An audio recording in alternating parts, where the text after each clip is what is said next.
Salam alaikum, bonsoir tout le monde dans cette nouvelle présentation live. Alors, on est toujours avec le milieu intérieur, on est toujours avec le sodium, le potassium, le calcium, phosphore, magnésium et tout. Et bien sûr l'eau, d'accord? Quand on parle du milieu intérieur, on doit parler de tout ça. On a fait déjà l'hyper et l'hyponatrémie, on a fait l'hypocalémie avant-hier, je pense, et on va faire aujourd'hui l'hypercalémie. Alors, pour l'hypercalémie, on doit toujours, on doit toujours parler ou dire et rappeler et dire et encore dire que le potassium, il est dangereux, d'accord? Il est très dangereux, d'accord? L'hypocalémie, elle est aussi dangereuse, plus dangereuse par rapport à l'hypocalémie, d'accord? Veut dire, si j'ai peur une fois de l'hypocalémie, je dois bien sûr avoir peur 5 fois de l'hypercalémie, d'accord? Parce que si l'hypocalémie, elle tue une fois, l'hypercalémie, elle tue plusieurs fois. Qu'est-ce que ça veut dire? Tue plusieurs fois, ça veut dire que on n'a pas le droit, bien sûr, à passer inaperçu de ça, d'accord?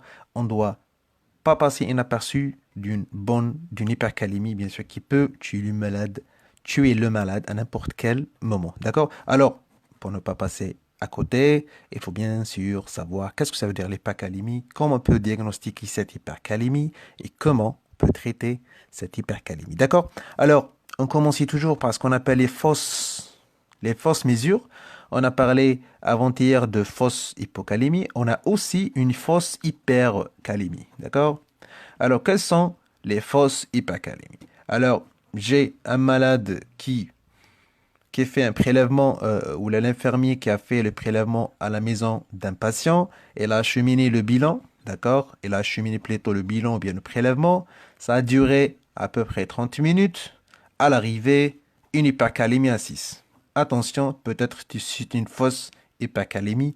Pourquoi? Parce que la centrifugation était faite d'une manière très tardive par rapport au prélèvement. Alors, de préférence, faites votre prélèvement à temps X et faites votre ionogramme ou la mesure à temps X plus quelques minutes. D'accord?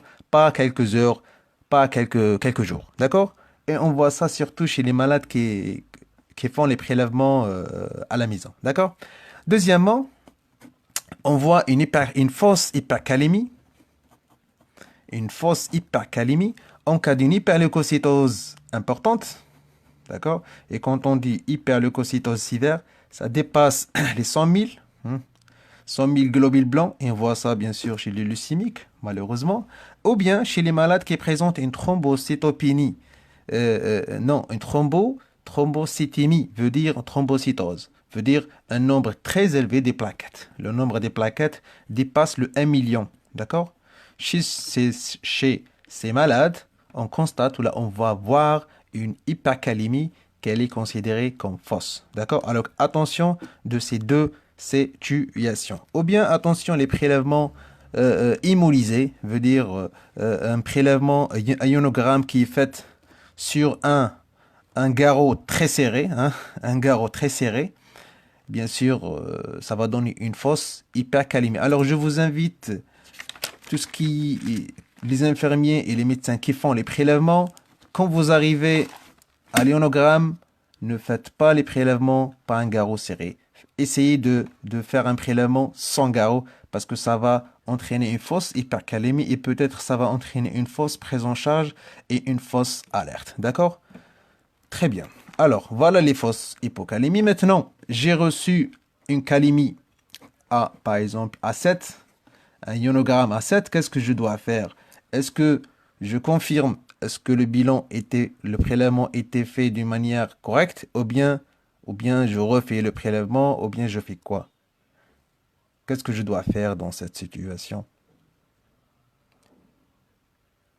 Dans cette situation, je dois faire un ECG. D'accord? Oui, je suspecte un prélèvement immobilisé ou bien je suspecte un prélèvement qui est immobilisé. Par contre, je dois faire un ECG en urgence. D'accord? Avant de confirmer, oui, prélevez un autre prélèvement sanguin, envoyez-le. Et entre-temps, il faut faire rapidement un ECG à la recherche de quoi? À la recherche des signes électrique de l'hypercalémie. D'accord? Et c'est ça le signe clinique majeur et grave de l'hypercalémie, qui la rendre mortelle, qui la rendre très très très dangereuse, c'est les signes électriques. Alors quels sont les signes électriques de l'hypercalémie? Elle se manifeste bien sûr sur le cœur. Alors, 1, on voit une hypoexcitabilité cardiaque. Alors, cette hypoexcitabilité cardiaque, comment on peut la voir? On peut la détecter sur un ECG. Bien sûr, c'est simple. C'est, on voit une onde T qui est plate, non, pointue, d'accord, et symétrique. D'accord, voilà l'onde P, le QR et une belle onde T. D'accord, une onde T qui a été ample et pointue et symétrique. D'accord, c'est une onde pratiquement dans la situation normale, on voit une T comme ça. Comme ça veut dire elle n'est pas symétrique hein, dans la situation normale. Par contre, dans la situation pathologique, en cas de l'hypercalémie, on voit une T ample et pointue. D'accord? Très pointue, elle fera. D'accord? Alors ça, bien sûr, ça nous oriente rapidement vers une hypercalémie. D'accord? Et on voit cette T ample, surtout dans les V2 et le V4, et dans les D2 et le D3. D'accord? On voit cette T ample et pointue, surtout dans ces 4 dérivations, V2, V4. Ça, c'est un. Deuxièmement, on voit une anomalie de la conduction. D'accord? Alors, une anomalie de la conduction. Tout d'abord, sino-auriculaire, manifestée par quoi? Par l'absence de l'onde P, d'accord? Une disparition de l'onde P, ou bien une altération, une anomalie de la conduction auriculo-ventriculaire, d'accord? Et ça s'appelle BAV, d'accord? Ou bien une altération de la conduction interventriculaire, d'accord? Et ça est manifesté par quoi? Par une QRS large, d'accord? Alors, j'ai une trouble de conduction ou l'anomalie de conduction. Alors, ça va nous orienter vers, veut dire ça a commencé à être très ralenti. Alors, ça va nous orienter vers une bradycardia large. Puis, à l'asystolie. D'accord? Alors, la majorité peut-être entre vous me dire, mais elle est où la fibrillation ventriculaire ou bien elle est où la tachycardie ventriculaire qui est pratiquement l'ultime de cette aggravation de signes électriques. Bon, finalement, j'ai lu plusieurs articles. Plusieurs articles disent que l'apparition de ces arythmies ventriculaires type fibrillation ventriculaire et tachycardie ventriculaire, on voit ce type-là d'arythmie ventriculaire sur certaines situations. Veut dire, on ne voit pas tout le temps ce type-là d'arythmie ventriculaire dans la situation où on a une hypercalémie. Veut dire, si on a une hypercalémie sur un cœur qui présente une cardiopathie ischémique, ça peut générer cette fibrillation ventriculaire. Si j'ai une hypercalémie sur une hypocalcémie sévère, ça peut convertir vers une fibrillation ventriculaire. Si j'ai une hypercalémie sur une hypothermie, bien sûr, ça va passer vers une FV ou bien TV. Si j'ai une acidose sévère, pH basse, ça va stimuler ou ça va orienter le rythme de l'asystolie, de bradycardie vers la fibrillation et la tachycardie ventriculaire. D'accord? Ou bien une intoxication au digitalique. D'accord? Tous ces facteurs-là, les cardiopathies ischémiques, hypocalcémie sévère, une hypothermie avec une acidose sévère et une intoxication digitalique plus une hypercalémie, ça va nous orienter vers une ou là, ça favorise les arythmies ventriculaires type fibrillation ventriculaire ou bien tachycardie ventriculaire. Est-ce que c'est clair? J'espère que c'est clair. D'accord? Alors, comme j'ai déjà dit, devant une hypercalémie, hein, il faut faire rapidement et très rapidement un tracé ECG. Oui, envoyez peut-être un prélèvement si vous suspectez une fausse hypercalémie, envoyez un autre prélèvement.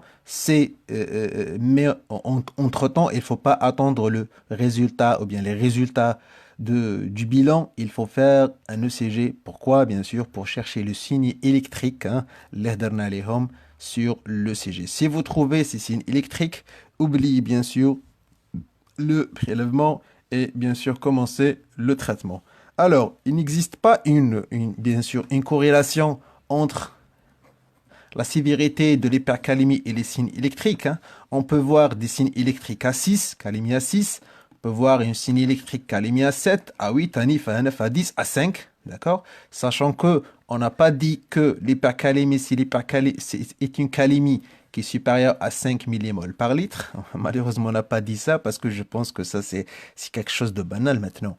Alors, veut dire pas j'attends une hypercalémie, j'attends pas des signes électriques sur une calémie à 7 ou bien à 8. Peut-être on peut voir à une pathologie où là je peux voir des troubles électriques sur une calémie à 6, sur une calémie à 5,5. Et bien sûr, ça veut dire qu'il n'existe pas une corrélation entre la sévérité de l'hypercalémie et les signes électriques. D'accord? Très bien, ça c'est les signes électriques. Deuxièmement, on cherche les signes neuromusculaires. Les signes neuromusculaires, elles se manifestaient par une paralysie flasque. D'accord? Cette paralysie flasque, elle peut toucher les membres inférieurs, d'accord?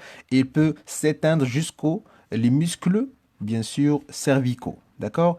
Et votre malade ne peut pas tenir sa tête, hein, ne peut pas tenir sa tête d'une manière de droite. Alors, si je vois une paralysie flasque, mon malade ne peut pas tenir sa tête, plus une hypercalémie sur un bilan, attention, le décès elle est proche.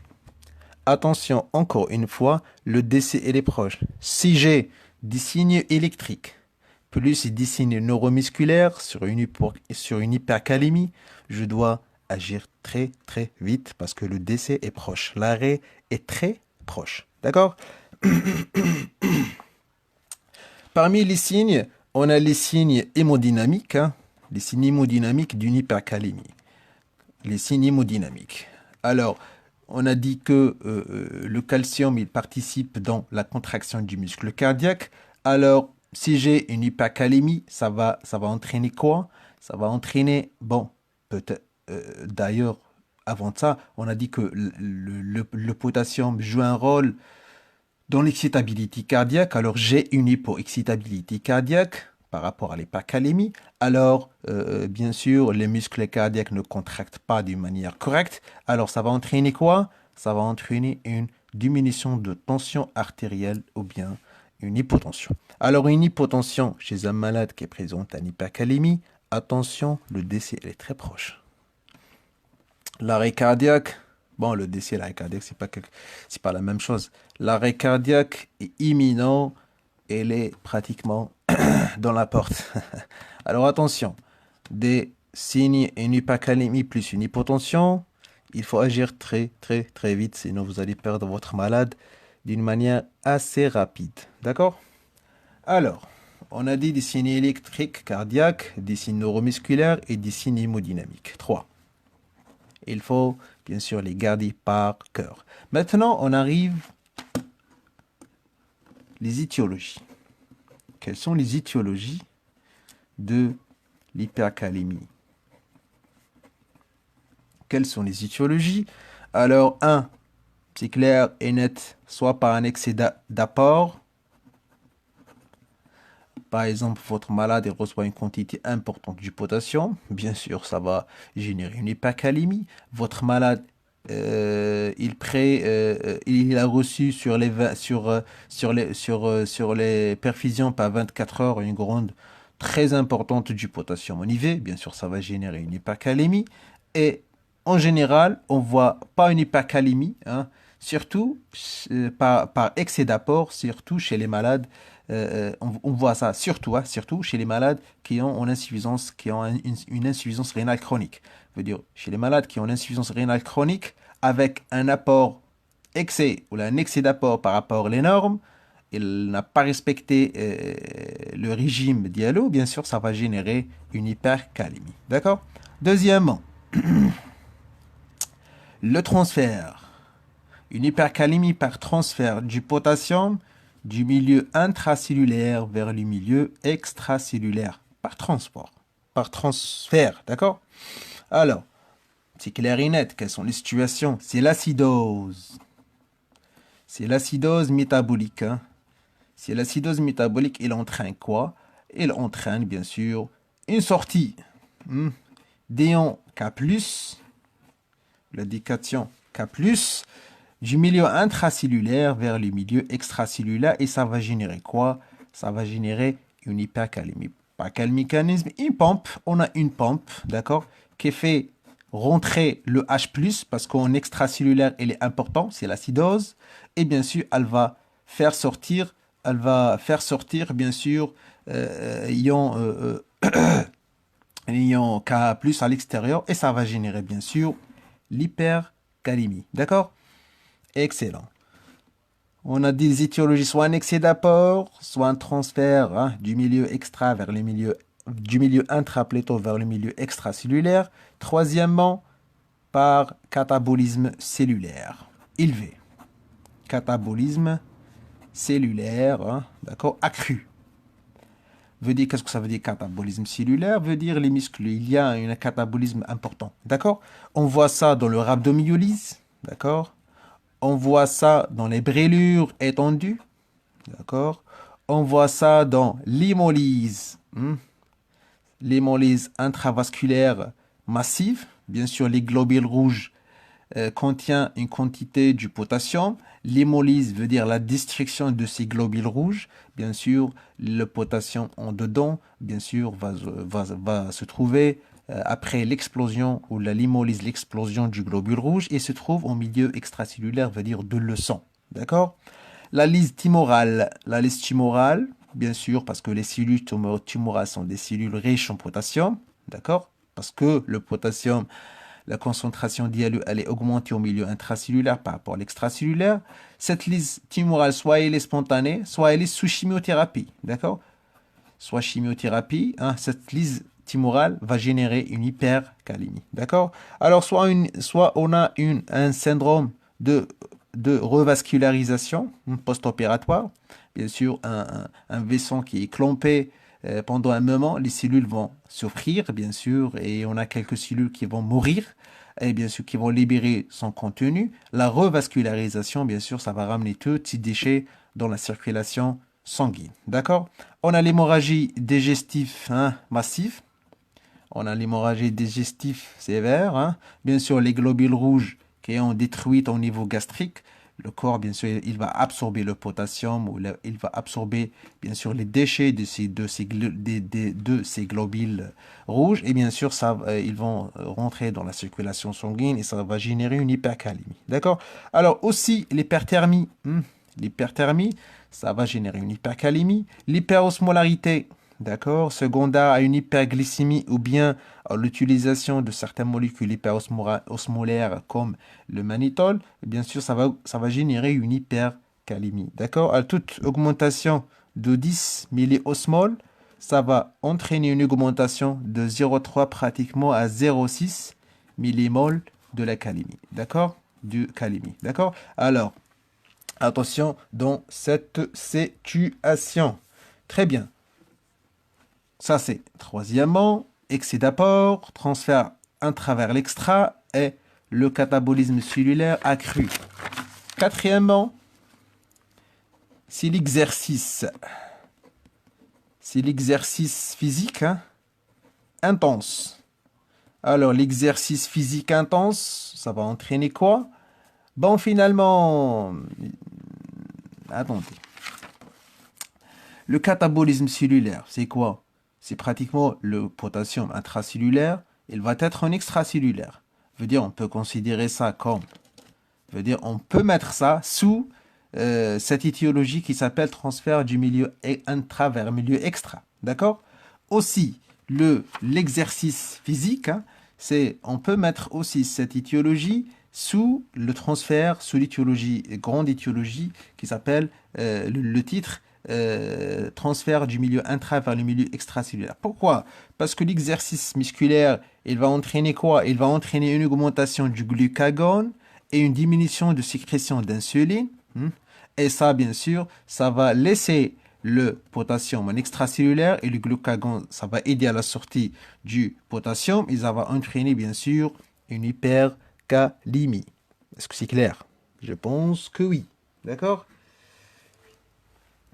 Alors, certaines causes médicamenteuses ou bien certains toxiques.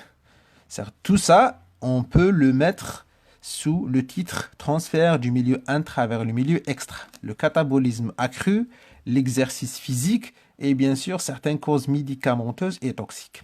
Parmi les causes médicamenteuses, on a les bêta-bloquants. C'est clair, comme les bêta-adrénergiques, la stimulation des récepteurs bêta va entraîner une entrée du potassium. Là, les bêta-bloquants, ça va entraîner une sortie, ou là plutôt pas entrée du potassium, et ça va entraîner une hypercalémie. D'accord? Les digitaliques. Digitaliques, par quel mécanisme il entraîne une hypercalémie? Surtout l'intoxication par les digitaliques. Par blocage, bien sûr, de la pompe NAK atypase. D'accord? C'est lui qui fait rentrer le sodium et sortir le potassium, sortir le sodium et rentrer le potassium d'une manière active. D'accord? Et troisièmement, le succinylcholine. Cette succinylcholine, hein, c'est un curare dépolarisant qu'utilisé en anesthésie, bien sûr. Ça va générer une hypercalémie. D'accord? Alors, une hypercalémie soit par excès d'apport, soit par transfert du milieu intra vers le milieu extracellulaire. Et toutes ces causes-là, on peut la mettre sous ce titre, l'acidose métabolique, catabolisme cellulaire accru et l'exercice physique et certains médicaments et certains toxiques. La troisième cause, ou la étiologie, hein, bien sûr, c'est le défaut d'excrétion. Et quand on dit défaut d'excrétion, number one, c'est l'insuffisance rénale aiguë. D'accord? L'insuffisance rénale aiguë, bien sûr, l'anurique, d'accord? Ça va générer une hypercalémie, ça c'est connu. D'accord? Et deuxièmement, on a l'insuffisance rénale chronique. Par contre, ici, on a une petite remarque. Sur l'insuffisance rénale chronique, c'est pas au stade modéré ou bien légère qu'on peut voir une hypercalémie. Non, on peut voir une hypercalémie seule dans les situations où l'insuffisance rénale chronique elle est dans le stade sévère ou la très grave ou bien terminal. D'accord? C'est l'insuffisance rénale chronique, elle est au stade avancé, très avancé, on peut voir une hypercalémie. Par contre, si mon malade il a une insuffisance rénale chronique qui est légère ou bien modérée, on ne voit pas une hypercalémie. D'accord? Excellent. Ça, c'est par défaut d'excrétion.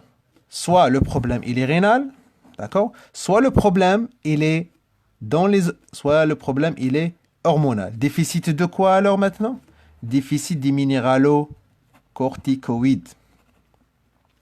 On voit ça quand? Dans l'insuffisance surrénalienne aiguë, d'accord? Ou bien maladie d'Addison. Maladie d'Addison, c'est quoi? C'est pas d'aldostérone, pas de cortisol, d'accord? On n'a pas ni aldostérone ni cortisol. Bien sûr, il n'y aura pas une réabsorption, il n'y aura pas une sécrétion du potassium. Alors, on voit une hypercalémie. D'accord? Excellent. Maintenant, on a un petit syndrome ici, on peut le donner numéro 3. Un petit syndrome qui s'appelle hyporéninisme, hypoaldostéronisme. C'est un petit syndrome, aldostéronisme. C'est un syndrome. C'est quoi ce syndrome? C'est hyporéninisme. Qu'est-ce que ça veut dire? Hyporéninisme veut dire on n'a pas d'urinine. D'accord? Pourquoi on n'a pas d'urénine? Ou là, on a une quantité pas suffisante. L'urénine, elle est sécrétée par l'appareil juxtaglomérulaire, d'accord, au niveau rénal, bien sûr. Et bien sûr, s'il est défaillant, cet appareil juxtaglomérulaire, bien sûr, ça va entraîner une hyporéninisme. Et parce qu'il n'y a pas de rénine, il n'y aura pas d'aldostérone. D'accord? Alors, et quand on voit dans quelle situation on peut voir cette défaillance de l'appareil juxtaglomérulaire, on peut voir cette défaillance dans certaines néphropathies diabétiques. Qu'est-ce que ça veut dire? Ça veut dire j'ai un malade qui a une insuffisance rénale chronique modérée. D'accord? Plus, ou bien cette insuffisance rénale chronique modérée, elle est secondaire à une néphropathie, à une néphropathie diabétique par exemple. D'accord? Cette néphropathie diabétique va entraîner ce syndrome d'hyporéninisme, ou bien ça va entraîner une défaillance de l'appareil juxtaglomérulaire et par conséquence une hypoaldostéronisme, hyporéninisme, hypoaldostéronisme, plus l'insuffisance rénale chronique, ça peut donner une hypercalémie. D'accord?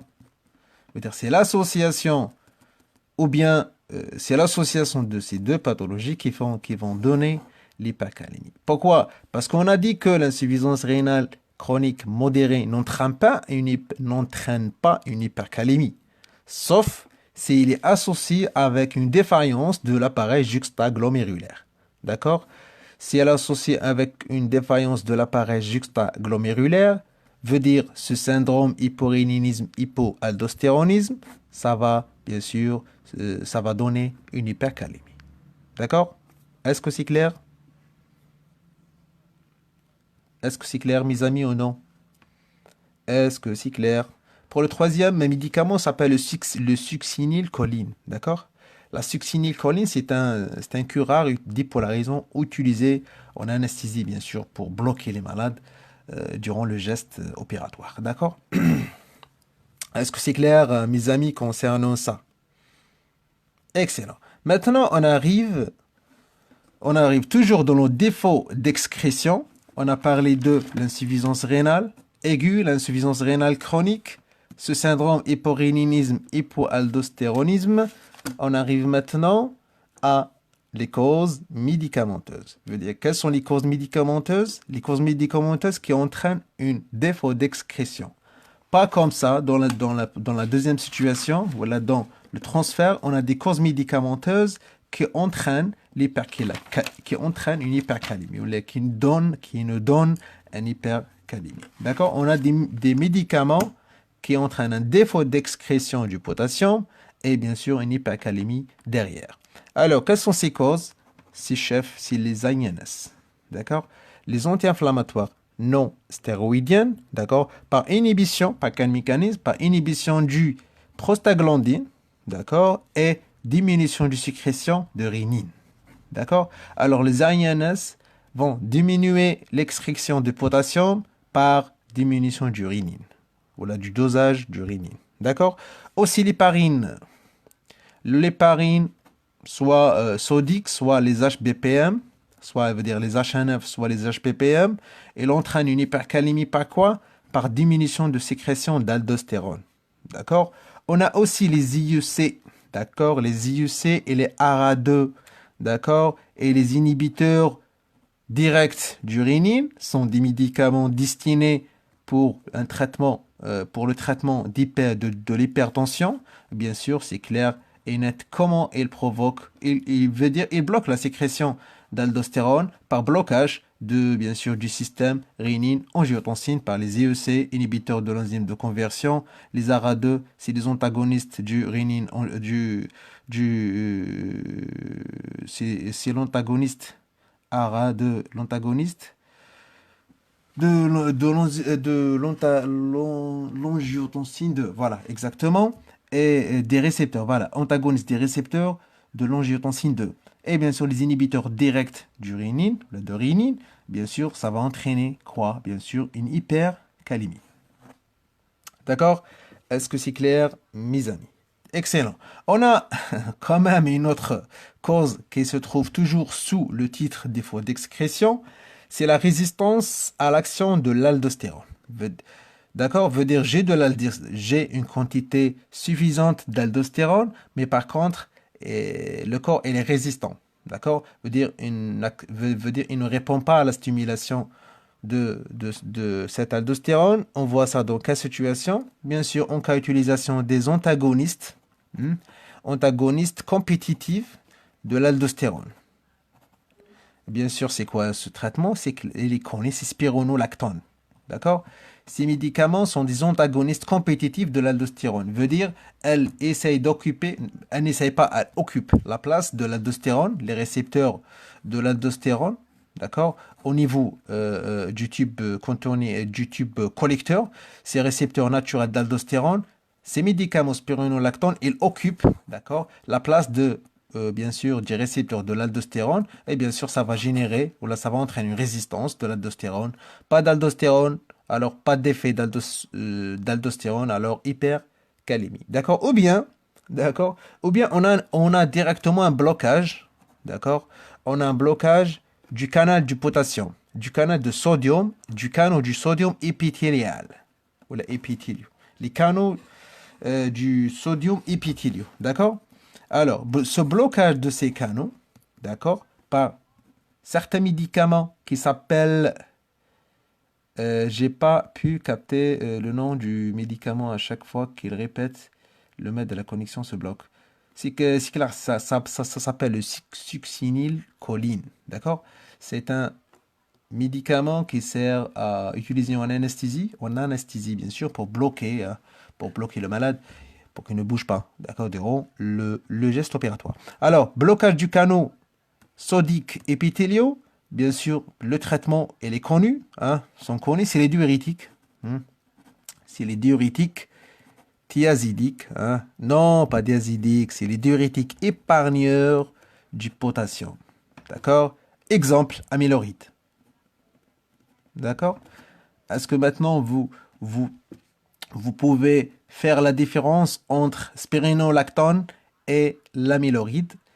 Le spironolactone, c'est un antagoniste compétitif de l'aldostérone. L'amyloride, ça s'appelle diurétique épargneur, bien sûr, du potassium. Par quel mécanisme? Par blocage de ces canaux.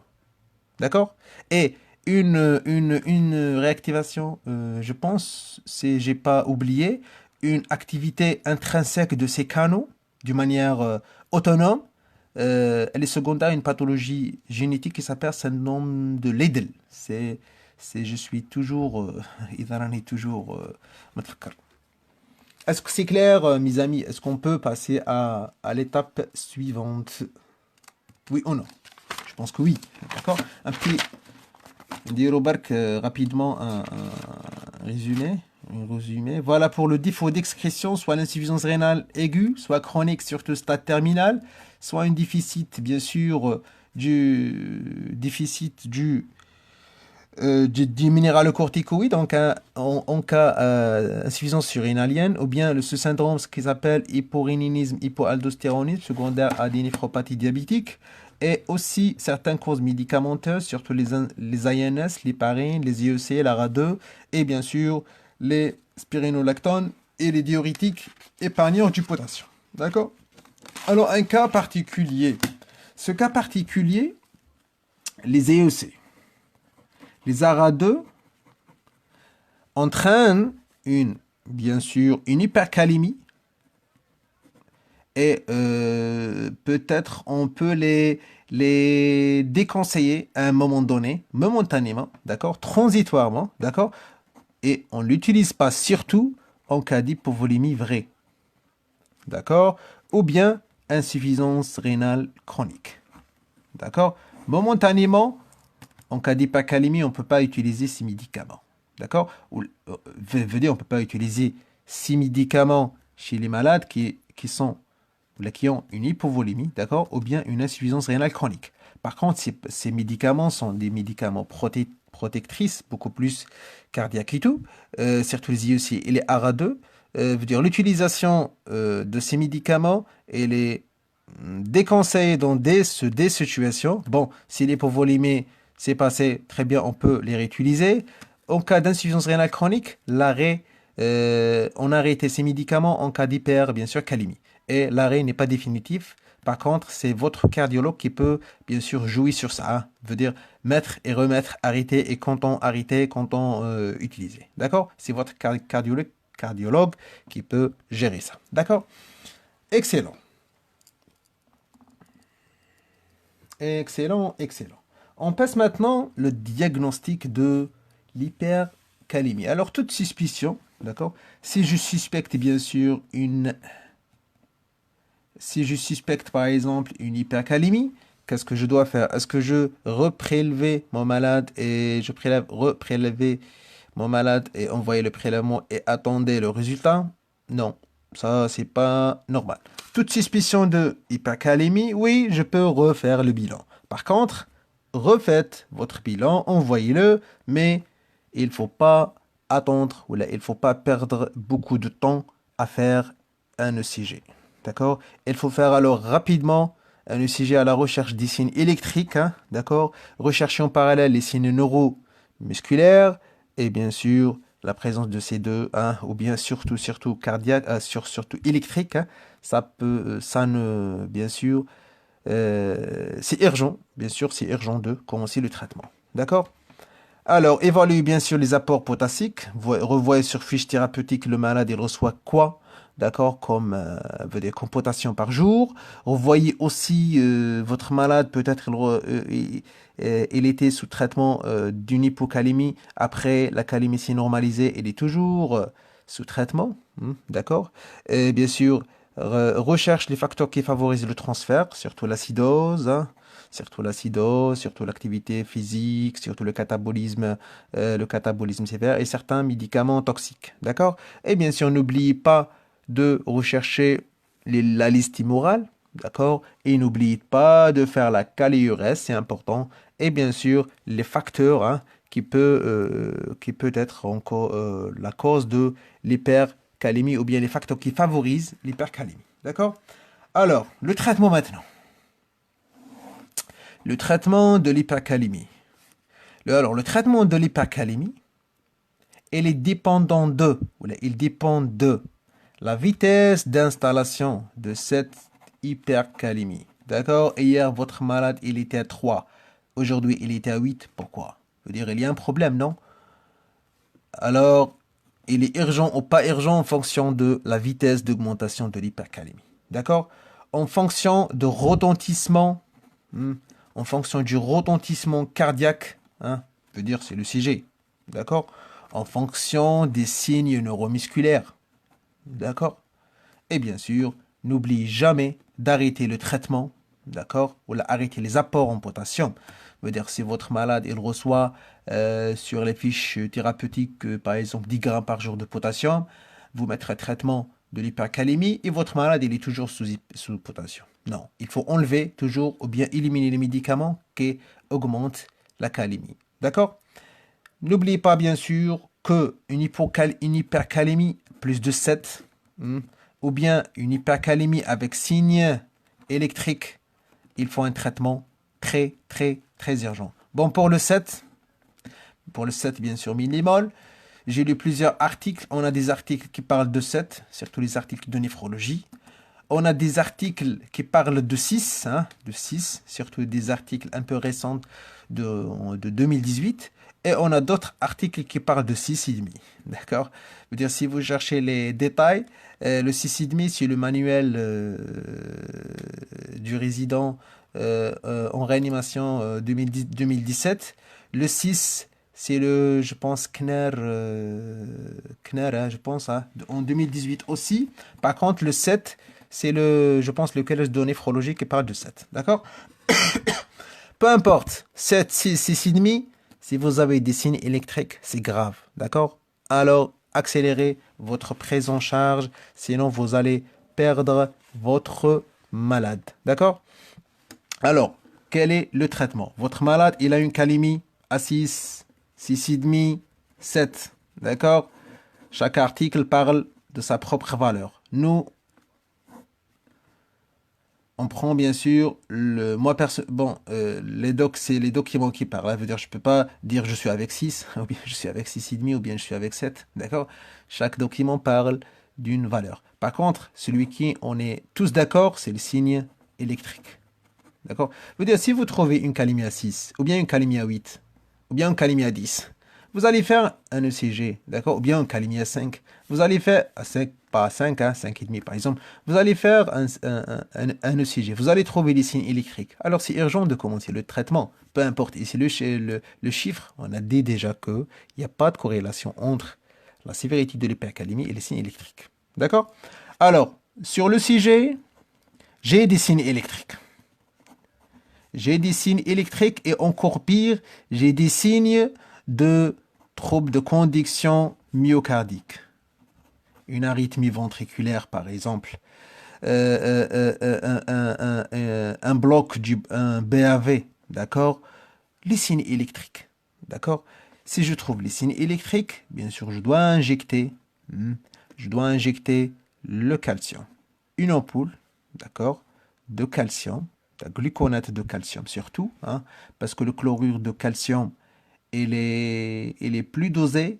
Par contre, l'efficacité du gluconate de calcium, il est mieux par rapport au chlorure de calcium, du calcium, d'accord? On préfère le gluconate de calcium, d'accord? On injecte une ampoule en 2 à 3 minutes, d'accord?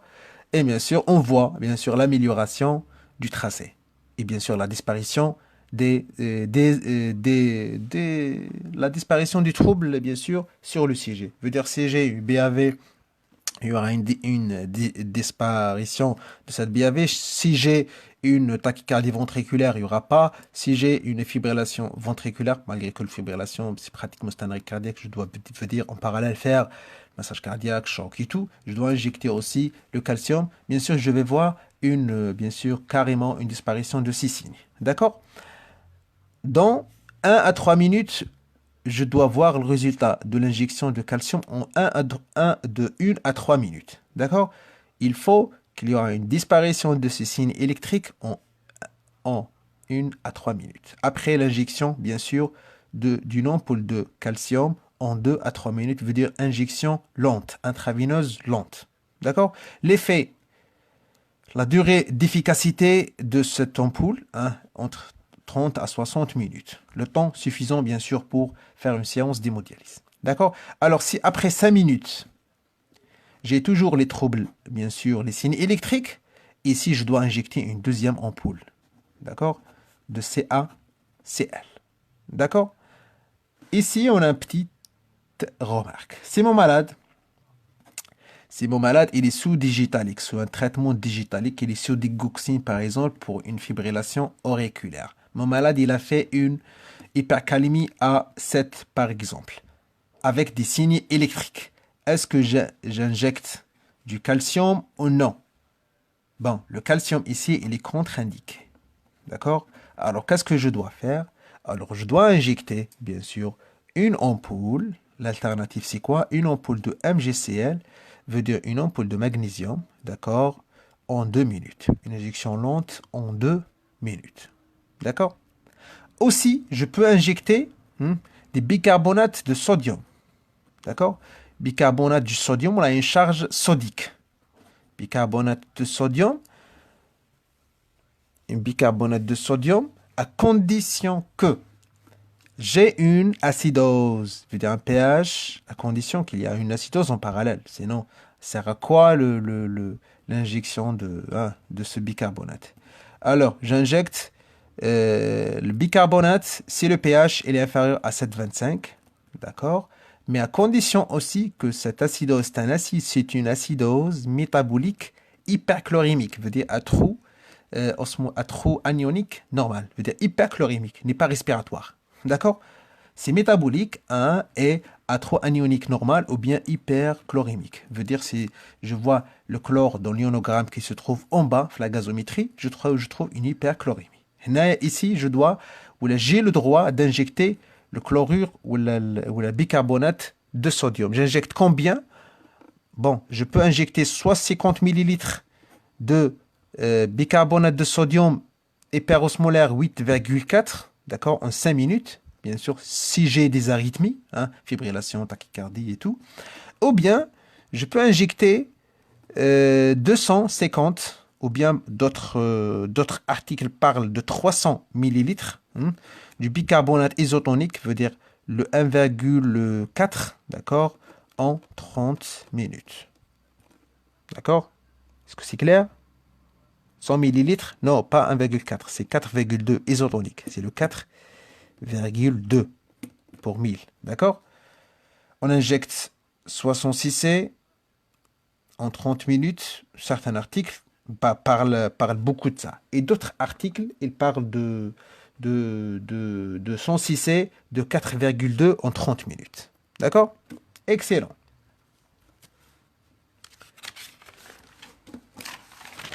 Alors, j'injecte aussi quoi? J'ai toujours d'autres médicaments. On peut utiliser l'insuline. Voilà le schéma insuline plus glucose.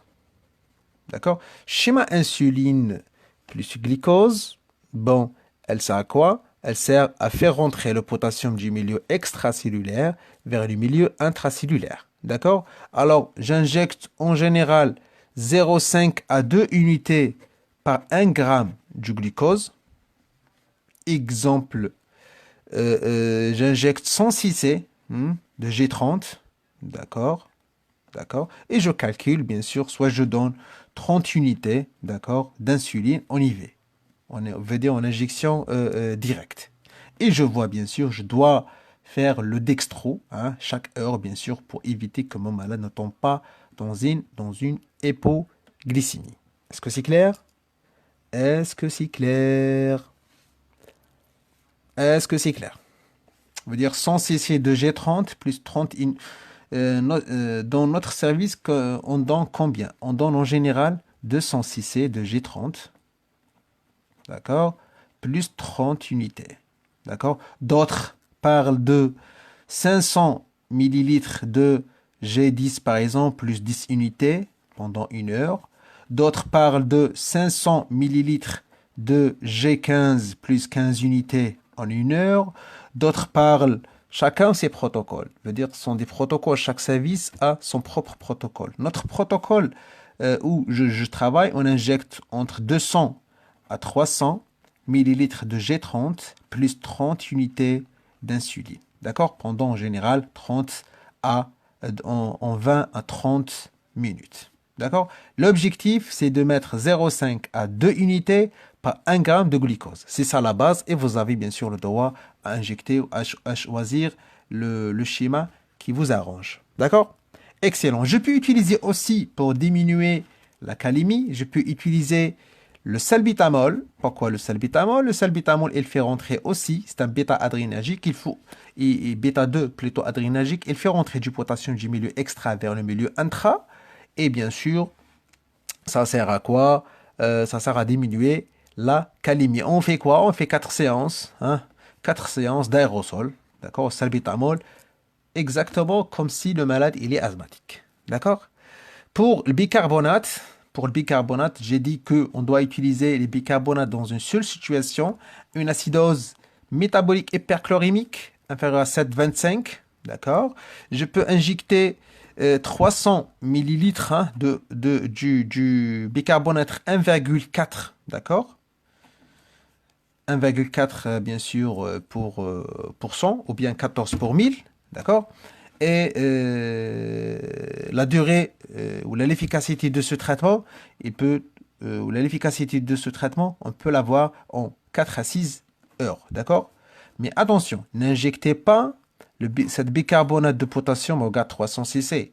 Et bicarbonate de sodium, elle contient du sodium. Alors, j'injecte pas cette quantité chez un malade qui présente par exemple un OAP avec hypercalémie. Non, ça c'est pas faisable. Ou bien j'injecte toute cette quantité chez un malade en insuffisance, par exemple rénale, en insuffisance rénale. Bon, plutôt en cas d'insuffisance rénale chronique, elle n'est pas efficace du tout, ce schéma-là. Le schéma de bicarbonate, il est inefficace en cas d'insuffisance rénale chronique avancée. D'accord? Attention d'injecter ça en cas OAP et en cas d'insuffisance cardiaque. D'accord? Est-ce que c'est clair, mes amis? Est-ce que c'est clair? Est-ce qu'on peut passer ou bien on reste toujours? Est-ce que c'est clair? Maintenant, on peut aller jusqu'à l'élimination veut dire on favorise l'élimination du potassium, on utilise les médicaments qui favorisent l'élimination. Alors, comment on fait? On injecte les diurétiques. Les diurétiques surtout de l'anse. Les diurétiques de l'anse favorisent quoi? Favorisent la diurèse. D'accord? Une diurèse, bien sûr, importante va entraîner, bien sûr, une élimination ou la diminution de l'hypercalémie. Bon, les diurétiques de l'anse, attention, sont contre-indiqués en cas d'une déshydratation extracellulaire, en cas hypovolémie, d'accord? En cas d'insuffisance rénale fonctionnelle, pas d'insuffisance rénale fonctionnelle, ou bien une hypotension, ou bien secondaire à une hypotension secondaire à une déshydratation extracellulaire, les diurétiques de l'anse sont contre-indiqués. D'accord? Excellent. Le moyen le plus... S'il y a une autre chose, on a oublié les résines échangeurs d'ions. D'accord? Surtout le caoxalate. D'accord? Le caoxalate, c'est quoi? Le caoxalate, c'est un médicament, c'est une poudre.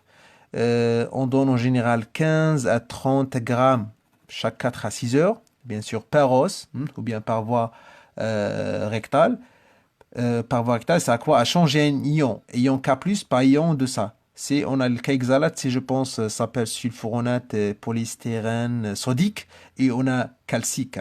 D'accord? Alors, pour le sodique, elle fait échanger le sodium avec le potassium. Veut dire, elle fait rentrer une molécule de sodium, de potassium, et fait sortir, bien sûr, une molécule de sodium. D'accord? Ça, c'est au niveau, bien sûr, colique. On peut l'utiliser soit per os, soit per voie rectale. Pour la voie rectale, elle est un peu réservée pour certaines situations. Elle a plusieurs complications. C'est pour ça qu'elle est un peu déconseillée. D'accord? Alors, le moyen le plus important, le moyen le plus correct, le moyen le plus efficace contre une hypercalémie, c'est la dialyse, c'est l'épuration extrarénale. C'est extrarénale, c'est l'hémodialyse. Pourquoi? L'hémodialyse, elle permet de élimination pratiquement de 1,5 millimol de potassium, d'accord, pendant 1 heure. Pendant 1 heure, vous allez régler ce problème d'hypercalémie, surtout en utilisant bien sûr un bain qui est pauvre en potassium. D'accord? Ça, c'est le moyen le plus efficace et le plus correct devant une hypercalémie. D'accord? Alors, si on fait un petit algorithme devant une hypercalémie, si par exemple j'ai une hypercalémie plus de 7 ou bien 6 ou bien 6,5 selon les articles ou selon les protocoles de votre service, je dois faire un ECG rapidement. Alors si j'ai des signes électriques, je dois injecter rapidement une ampoule de CACL, d'accord? Si le malade n'est pas sous digitalique, c'est oui, on injecte du MgCl, d'accord? Je dois injecter en parallèle, le calcium ne baisse pas la calémie, d'accord? Le calcium, il protège le corps contre cette hypoexcitabilité cardiaque qui peut tuer le malade, d'accord? C'est-à-dire, elle a une fonction protectrice, elle ne baisse pas la calémie, d'accord? Par contre, celui qui baisse la calémie, c'est CC moyenne, glucose plus insuline, d'accord? Plus salbutamol, quelques séances d'aérosol. Et n'oubliez pas, bien sûr, le bicarbonate, d'accord? Si à condition que votre malade ait là une acidose métabolique hyperchlorémique et bien sûr sans OAP et sans surcharge, d'accord? On utilise tout ça à la fois, d'accord? Si maintenant, mon malade il a une hypercalémie à 7, plus de 7, mais il n'a pas de signe électrique. Qu'est-ce que je dois faire? Ici, je dois injecter, le fait qu'il n'y a pas de signe électrique, j'injecte pas le calcium. D'accord? Je veux dire, je fais quoi? J'injecte le G10, par exemple, l'insuline, plus le salbutamol, d'accord? Diminuer les apports en potassium, utiliser le caoxalate péros, surtout on utilise le caoxalate péros chez les insuffisants rénales chroniques. Et bien sûr, en cas d'intoxication par les digitaliques, on utilise les antidotes, c'est les digidotes, d'accord? Et en cas, bien sûr, hypercalémie plus en cas d'insuffisance surrénalienne, bien sûr, j'injecte l'hydrocortisone. C'est chronique, je donne le traitement d'insuffisance et surrénalienne. Et bien sûr, ça va régler la situation. D'accord? Aussi, deux petites remarques. À la fin, c'est que l'hypercalémie menaçante est une extrême urgence. Si vous avez des signes électriques, utilisez le calcium. Si vous n'avez pas si vous utilisez le calcium plus les autres moyens, en attendant bien sûr une séance d'hémodialyse, parce que ce sont des moyens transitoires, bien sûr, et en fonction aussi de l'étiologie de cette hypercalémie. Si votre malade il a une insuffisance cardiaque, il a une insuffisance rénale, anurique, il a une hypercalémie, oui, donnez ce traitement en attendant de le préparer pour une séance d'hémodialyse. Si votre malade il a fait par exemple une hypercalémie sur une autre cause, d'accord, donnez ce traitement pour protéger le corps en attendant bien sûr d'éliminer le potassium à travers bien sûr les autres moyens, d'accord, après, en attendant que ce problème se règle. D'accord? Donc, deux petits problèmes, ou les deux petites remarques qu'on doit le mettre. On peut utiliser finalement le calcium chez les malades qui sont sous digitalique. Par contre, on ne l'utilise pas d'une manière aiguë, parce que finalement, c'est l'hypercalcémie aiguë c'est l'hypercalcémie provoquée par l'injection du calcium rapide, vite, chez un malade qui est sous digitalique qui peut générer un trouble du rythme et tuer le malade. D'accord? Par contre, si j'injecte le calcium sur une durée de 30 minutes, d'accord? Ça va pas générer ça va pas générer une hypercalcémie et bien sûr, le corps il est toujours protégé. D'accord? Ça, c'est première remarque. Le deuxième remarque, l'arrêt définitive des IEC et les ARA2 chez les malades qui sont en insuffisance rénale chronique, parce qu'on a dit que ça peut générer une hypercalémie, c'est pas définitif. Cet arrêt n'est pas définitif. On arrête ces médicaments quand le malade présente une hypercalémie. Quand le malade, c'est bon, c'est amélioré, il n'y a pas d'hypercalémie, on peut utiliser ces médicaments toujours à condition de surveiller l'ionogramme et bien sûr selon l'avis du cardiologue de ce malade. D'accord? Est-ce que c'est clair? J'espère que oui. Alors, merci à vous. J'espère que c'est très clair. Bon, la correction ou le traitement de l'hypercalémie, c'est en général, c'est protocolisé dans tous les services. Et chaque service, bien sûr, a un protocole spécial pour traiter cette hypercalémie. Par contre, on est tous d'accord pour que l'hypercalémie plus le signe électrique veut dire agir. Il faut agir rapidement, injecter le calcium. Ces malades sous digitalique, injecter le calcium aussi d'une manière rapide. Et préparez-vous aussi le traitement et aussi les traitements insuline, glucose, salbutamol et tout, bicarbonate dans les situations où on a déjà parlé. Et bien sûr, préparez votre malade à une séance d'hémodialyse si bien sûr la cause elle est en rapport avec une insuffisance rénale aiguë ou bien chronique ou bien si en fonction de la cause. Merci à vous, bon courage et à la prochaine, Inch'Allah.